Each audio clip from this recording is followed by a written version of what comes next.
Selamat petang, salam sejahtera. Terima kasih karena bersama dengan saya di Nazilin Unity Channel. Petang ini isu yang paling hangat ialah membabitkan seorang pemimpin UMNO yang paling terkenal sekali selain daripada Zahid Hamidi, selain daripada Najib Tun Razak dan Khairi Jamaluddin. Orang ini adalah orang yang penuh dengan kontroversi pada satu ketika dahulu. Beliau terkenal dengan tindakan beliau yang boleh dikatakan dengan gila-gila macam itulah. Dengan komen-komen beliau yang juga gila-gila, namun demikian berita amat menyedihkan ini berlaku.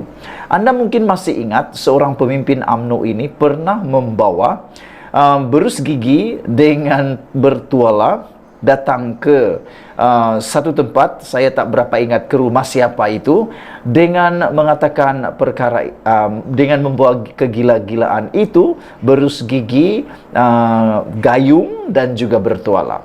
Siapa lagi kalau bukan Jamal Yusuf. Malaysia digemparkan dengan pendedahan terkini kesihatan Jamal Yusuf yang kini berada di dalam keadaan yang amat mendukacitakan. Apabila diberitakan, saya juga terkejut dengan berita ini apabila disahkan bahawa Jamal Yusuf kini menjalani rawatan kanser paru-paru tahap 4. Bukan tahap 1, bukan tahap 2, bukan tahap 3, tapi tahap 4. Anda pun tahu bagaimana keadaan orang yang mempunyai kanser tahap 4. Pastilah ia boleh dikatakan dalam keadaan yang amat mendukacitakan. Kita pun tak berapa pasti adakah beliau dalam keadaan kritikal ataupun terkawal, stabil dan sebagainya. Ikuti terus ulasan ini kerana anda akan tahu kedudukan terkini Jamal Yusuf selepas menjalani rawatan kanser paru-paru tahap yang keempat. Jamal Yusuf kembali diserang kanser paru-paru tahap 4. Ketua UMNO bahagian Sungai Besar itu kini menjalani rawatan di Pusat Perubatan Prince Court di Ibu Negara. Anaknya, Amin Daniel Jamal, 22 tahun, dilaporkan berkata, kanser dihadapi ayahnya sejak 2 tahun lalu menyerang kembali, meskipun sedang mengambil ubat-ubatan. Kali ini, sel kanser itu menyerang organ pernafasan. Terdahulu, bapa saya dirawat di sebuah pusat perubatan swasta selepas mengadu sakit dada dan mengalami kesukaran bernafas sebelum dimaklumkan kansernya kembali menyerang. Beliau juga mendapat rawatan dengan mengambil ubat-ubatan dari luar negara, namun kansernya kembali, dipetik berita harian. Jamal Yunus dilapor berada dalam keadaan lemah dan kehilangan berat badan ketara disebabkan keadaan kesihatannya yang semakin merosot. Pada September tahun lalu, beliau dimasukkan ke hospital selepas tidak sedarkan diri di suatu majlis anjuran UMNO dan dikaitkan mengalami keracunan makanan. Mengulas lanjut, Amin Daniel berkata, bapanya kini sedang mendapatkan rawatan dan berehat di hospital swasta tersebut. Sehubungan itu, beliau berkata keluarganya berharap dapat diberikan ruang berehat sehingga keadaan bapanya kembali stabil.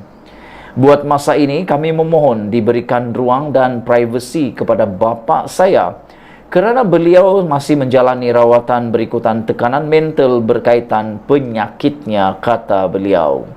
Kami memohon doa daripada orang ramai, rakan dan kenalannya agar sentiasa mendoakan kesejahteraan dan kesembuhannya supaya kembali sihat, kata Amin Daniel lagi.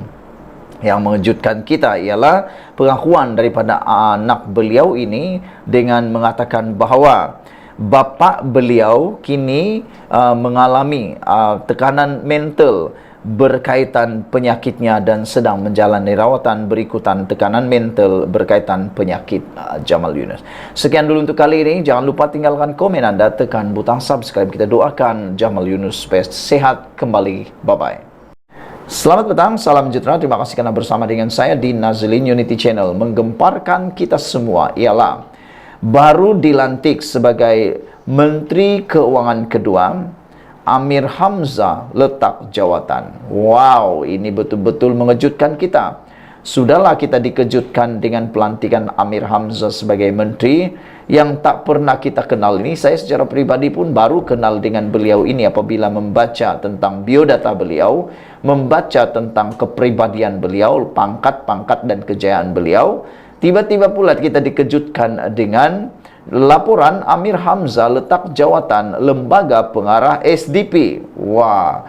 Namun demikian, beberapa komen daripada netizen berkaitan isu ini ialah mereka memuji komitmen dan juga tanggung jawab yang dibuat oleh Amir Hamzah. Mereka kata, inilah yang kita mahu, mengutamakan rakyat daripada mengutamakan kepentingan pribadi. Kerana jawatan lembaga pengarah SDP adalah kepentingan pribadi beliau.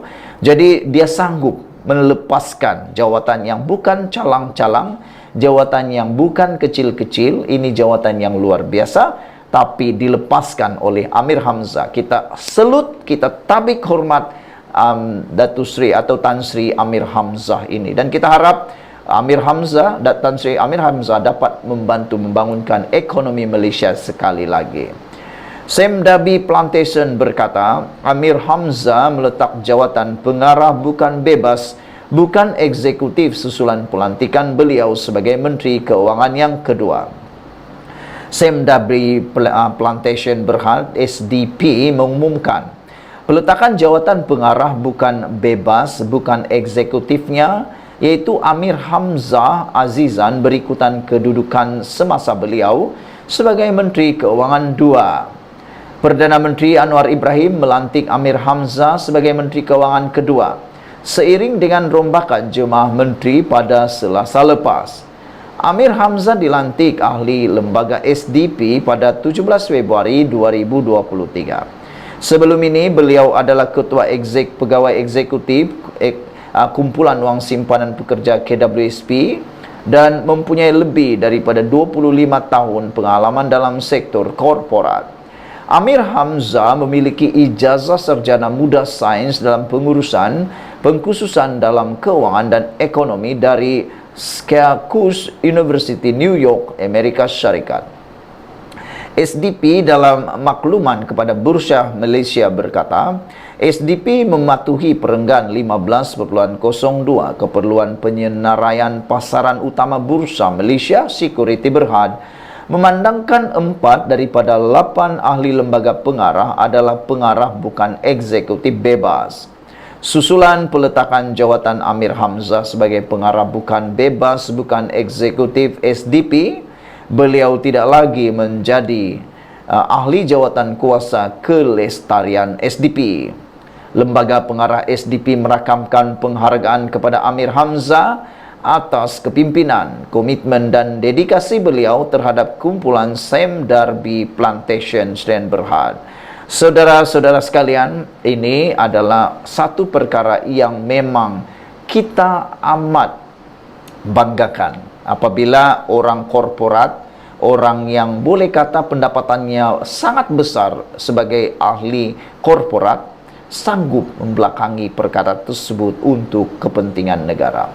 Jadi sesuailah Anwar Ibrahim melantik beliau sebagai Menteri Keuangan yang kedua kerana kesanggupan dan integriti beliau. Sekian dulu untuk kali ini. Jangan lupa ikuti terus ulasan dalam channel ini. Kita jumpa lagi.